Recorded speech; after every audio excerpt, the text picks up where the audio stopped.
حضور نبی کریم صلی اللہ علیہ وسلم کے وصال کے قریباً 10 دن بعد ایک اعرابی مسجد نبوی کے دروازے پر آیا۔ اس اعرابی نے اپنا چہرہ چھپا رکھا تھا۔ اس اعرابی نے حضور نبی کریم صلی اللہ علیہ وسلم کے وصال پر افسوس کرتے ہوئے دریافت کیا کہ حضور نبی کریم صلی اللہ علیہ وسلم کے وصی کون ہیں؟ حضرت سیدنا ابو بکر صدیق رضی اللہ عنہ نے حضرت سیدنا علی مرتضیٰ رضی اللہ عنہ کی جانب اشارہ کر دیا۔ اس اعرابی نے آپ رضی اللہ عنہ کی جانب توجہ کرتے ہوئے سلام کیا۔ آپ رضی اللہ عنہ نے اس کے سلام کا جواب دیتے ہوئے اس اعرابی کو اس کے نام سے پکارا۔ اس اعرابی نے جب آپ رضی اللہ عنہ کے منہ سے اپنا نام سنا تو وہ حیران ہو گیا اور پوچھنے لگا کہ آپ رضی اللہ تعالیٰ عنہ کو میرے نام کے متعلق کیسے معلوم ہوا؟ آپ رضی اللہ تعالیٰ عنہ نے فرمایا، مجھے حضور نبی کریم صلی اللہ علیہ وسلم نے تمہارے نام اور تمہارے حال کی خبر دی تھی۔ آپ رضی اللہ عنہ نے فرمایا، تمہارا نام مضر ہے اور تم عرب سے تعلق رکھتے ہو۔ تم نے اپنے قبیلے کو حضور نبی کریم صلی اللہ علیہ وسلم کے بعثت کے خبر دیتے ہوئے کہا تھا کہ تہامہ میں ایک آدمی کھڑا ہوگا جس کے رخسار چاند سے زیادہ روشن ہوں گے اور اس کی گفتگو شہد سے بھی زیادہ میٹھی ہوگی۔ وہ حچر پر سواری کرے گا، اپنے کپڑوں اور جوتوں کو خود پہ ون لگائے گا، زنا، شراب خوری، سود اور ناحق قتل کو حرام قرار دے گا۔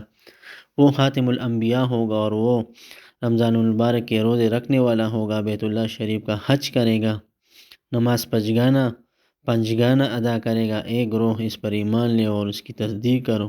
پھر تمہاری قوم نے تمہاری ان باتوں کو سن کر تمہیں قید میں ڈال دیا۔ جب حضور نبی صلی اللہ علیہ وسلم کا وصال ہوا تو تیری قوم سیلاب سے غرق ہو گئی اور تجھے قید خانہ سے رہائی نصیب ہوئی۔ پھر تیرے کانوں میں غیبی آواز آئی، اے مضر، محمد صلی اللہ علیہ وسلم وصال فرما گئے ہیں، تو ان کے صحابہ کرام سے ملنے مدینہ منورہ جا اور حضور نبی کریم صلی اللہ علیہ وسلم کے روضہ مبارک کی زیارت کر۔ اس اعرابی نے جب حضرت سیدنا علی مرتضیٰ کی زبانی تمام حال سنا تو اس کی آنکھوں سے آنسو جاری ہو گئے۔ اس نے آگے بڑھ کر آپ رضی اللہ عنہ کے ہاتھ کا بوسہ لیا اور عرض کیا کہ میں آپ سے کچھ سوالات کرنا چاہتا ہوں۔ آپ رضی اللہ عنہ نے فرمایا، تم سوال پوچھو، میں انشاءاللہ تمہیں شافی جواب دوں گا۔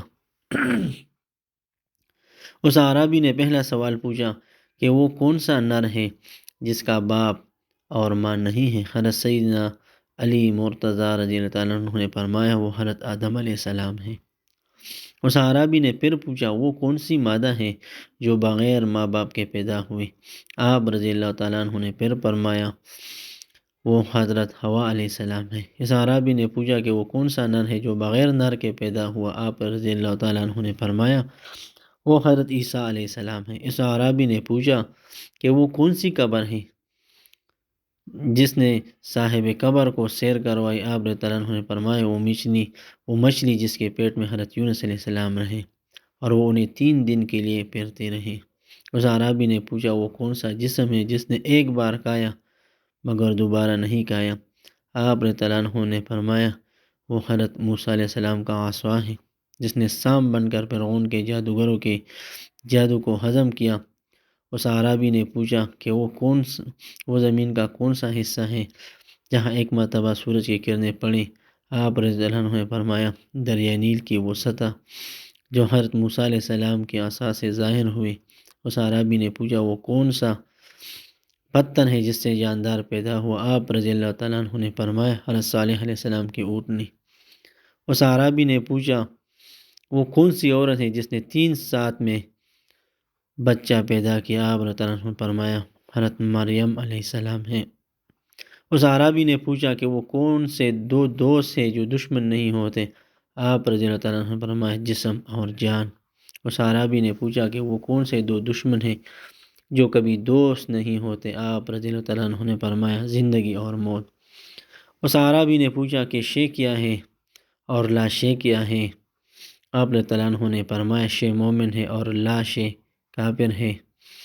اس اعرابی نے پوچھا کہ رحم میں سب سے پہلا کون سا اعضا بنتا ہے؟ آپ رضی اللہ عنہ نے فرمایا، انگشت شہادت۔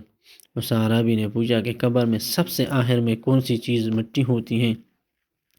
آپ رضی اللہ عنہ نے فرمایا، بندیاں کے سر کی ہڈی۔ حضرت سیدنا علی مرتضیٰ رضی اللہ عنہ نے جب اس عربی کے سوالات کے شاپی جوابات اسے دیے تو اس نے بے اختیار آپ رضی اللہ عنہ کا ماتھا چوم لیا۔